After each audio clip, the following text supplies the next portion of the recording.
Episode 39 pikirannya mulai kacau.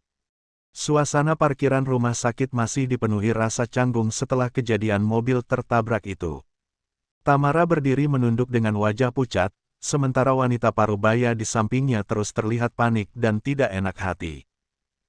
Beberapa detik kemudian, wanita parubaya itu tiba-tiba mengernyit sambil memerhatikan wajah Arkatama lebih saksama.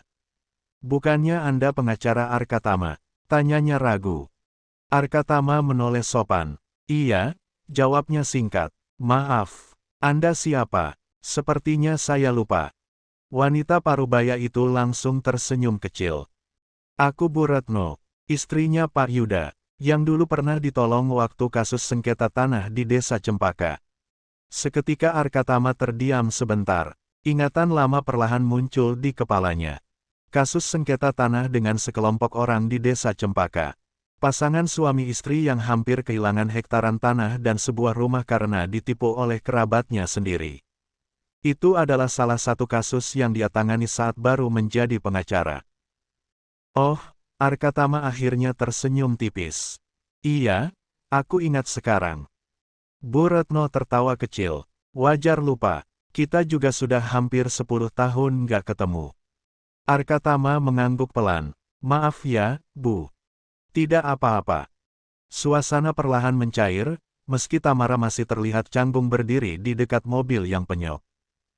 Bu Retno langsung menepuk lengan menantunya pelan. "Kamu ini juga ceroboh sekali." Tamara langsung menunduk lagi. "Maaf, Bu." Bu Retno kemudian menoleh kembali kepada Arkatama dengan wajah penuh rasa tidak enak. "Panggil saja tukang bengkel langganan Anda, Pak. Nanti semua biaya perbaikannya biar kami yang tanggung." "Tidak perlu buru-buru, Bu." "Tidak apa-apa," potong Bu Retno cepat. "Ini memang kesalahan kami."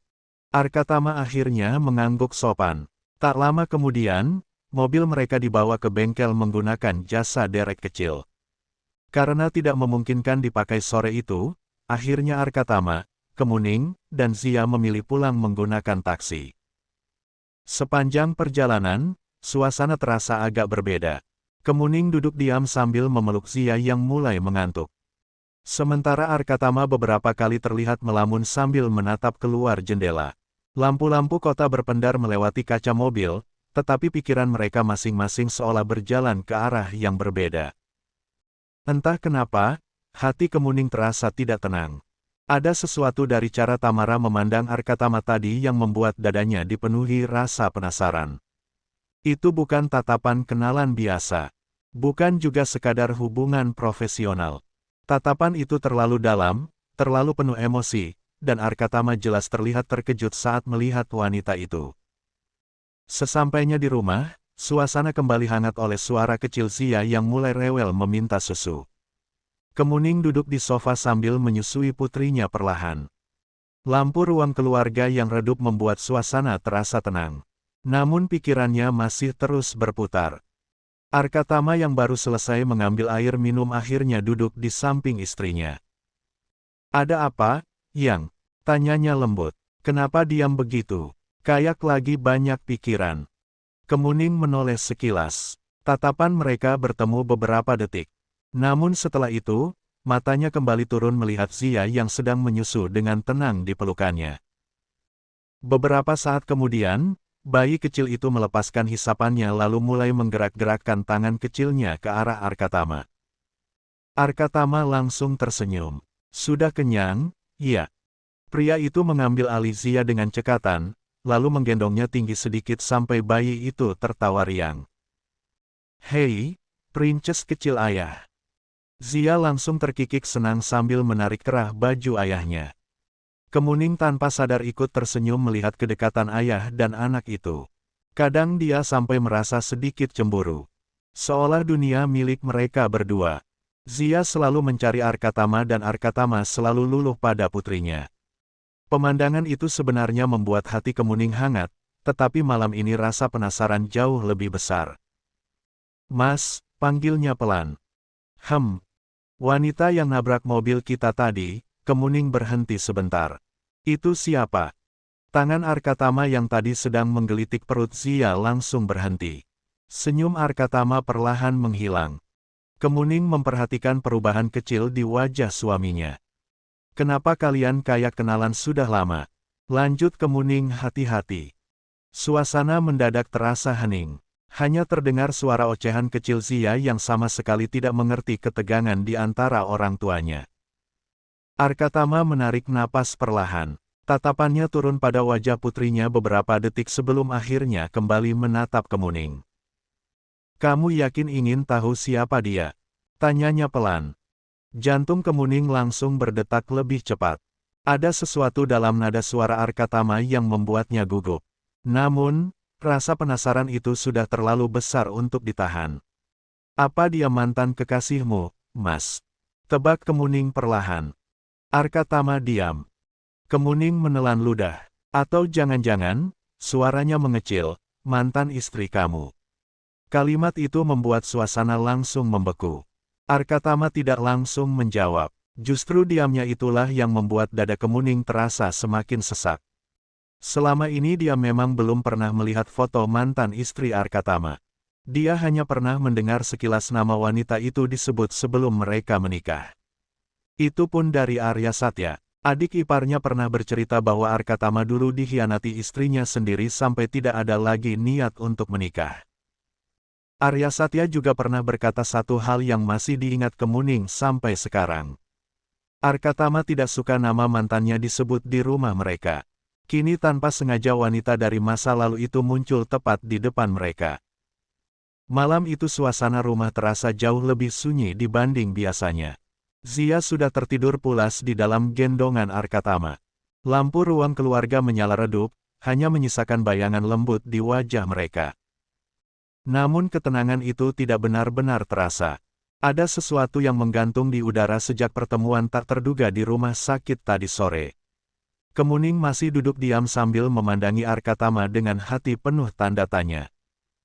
Arkatama tahu, cepat atau lambat, pertanyaan itu pasti datang. Dulu mereka pernah berjanji untuk tidak mengorek masa lalu masing-masing. Mereka memilih memulai hubungan dari nol tanpa membawa luka lama. Namun hidup rupanya tidak sesederhana itu, karena masa lalu kadang datang sendiri tanpa diundang. Ya, Tamara adalah mantan istriku, kata Arkatama pelan. Kalimat itu membuat jantung Kemuning seperti berhenti berdetak sesaat. Meski sudah menebaknya sejak tadi, tetap saja mendengar pengakuan langsung dari mulut Arkatama terasa berbeda. Dadanya mendadak sesak, sementara tangannya tanpa sadar saling menggenggam erat di atas pangkuan. Arkatama menunduk sebentar sebelum melanjutkan. Dulu pernikahan kami cuma bertahan sekitar 2 tahun. Dan kami belum punya anak. Kemuning menatap wajah suaminya pelan. Tatapan Arkatama kosong. Tidak ada kebencian yang meledak-ledak, tetapi justru itu yang terasa menyakitkan, seolah semua emosi sudah lama mati. Sudah berapa lama kalian nggak ketemu? Tanya Kemuning hati-hati. Lebih dari 5 tahun. Sejak bercerai kami nggak pernah bertemu lagi. Nggak pernah komunikasi juga. Kemuning mengangguk pelan, tetapi pikirannya mulai dipenuhi banyak hal. 5 tahun bukan waktu sebentar, dan wanita tadi jelas masih memandang Arkatama dengan tatapan yang aneh. Dia tinggal di kota ini. Dulu setelah perceraian dia balik ke kota asalnya. Itu artinya dia baru kembali. Mungkin. Jawaban Arkatama pendek-pendek. Semakin lama Kemuning semakin sadar kalau suaminya benar-benar tidak suka membahas hal ini. Rahangnya terlihat menegang dan tatapannya mulai dingin, seolah nama Tamara saja cukup untuk membuka luka lama yang selama ini dikubur rapat. Akhirnya Kemuning memilih diam. Ia masih punya banyak pertanyaan tentang alasan perceraian mereka dan apa yang sebenarnya dilakukan Tamara sampai Arkatama begitu membencinya. Namun melihat ekspresi laki-laki itu sekarang, Kemuning mengurungkan niatnya. Tidak semua luka harus dipaksa terbuka. Aku cuma penasaran, ucapnya pelan. Aku tahu. Kemuning tersenyum kecil lalu mendekat memegang tangan suaminya. Aku nggak akan maksa Mas cerita. Tatapan Arkatama sedikit melembut. Ia menggenggam balik tangan istrinya pelan. Terima kasih. Malam itu mereka tidak lagi membahas Tamara. Namun diam-diam, nama wanita itu tetap tinggal di kepala mereka masing-masing. Keesokan paginya, Arkatama memilih berjalan santai mengelilingi komplek bersama Zia. Udara pagi terasa segar. Cahaya matahari masih lembut menerpa jalanan perumahan yang ramai oleh warga berolahraga. Ada yang jogging, ada yang bersepeda, dan ada juga ibu-ibu yang duduk mengobrol di taman sambil membawa anak kecil. Sementara Zia duduk manis di stroller sambil sibuk menggigit mainan kelincinya. Pagi, Pak Arka. Pagi. Arkatama sesekali membalas sapaan warga dengan senyum tipis. Pagi hari seperti ini menjadi satu-satunya waktu komplek terasa hidup karena setelahnya semua orang kembali sibuk bekerja dengan urusan masing-masing. Namun baru beberapa menit duduk di taman kecil dekat jogging track, sebuah suara memanggil namanya. Arkatama. Arkatama menoleh dan seketika wajahnya berubah datar.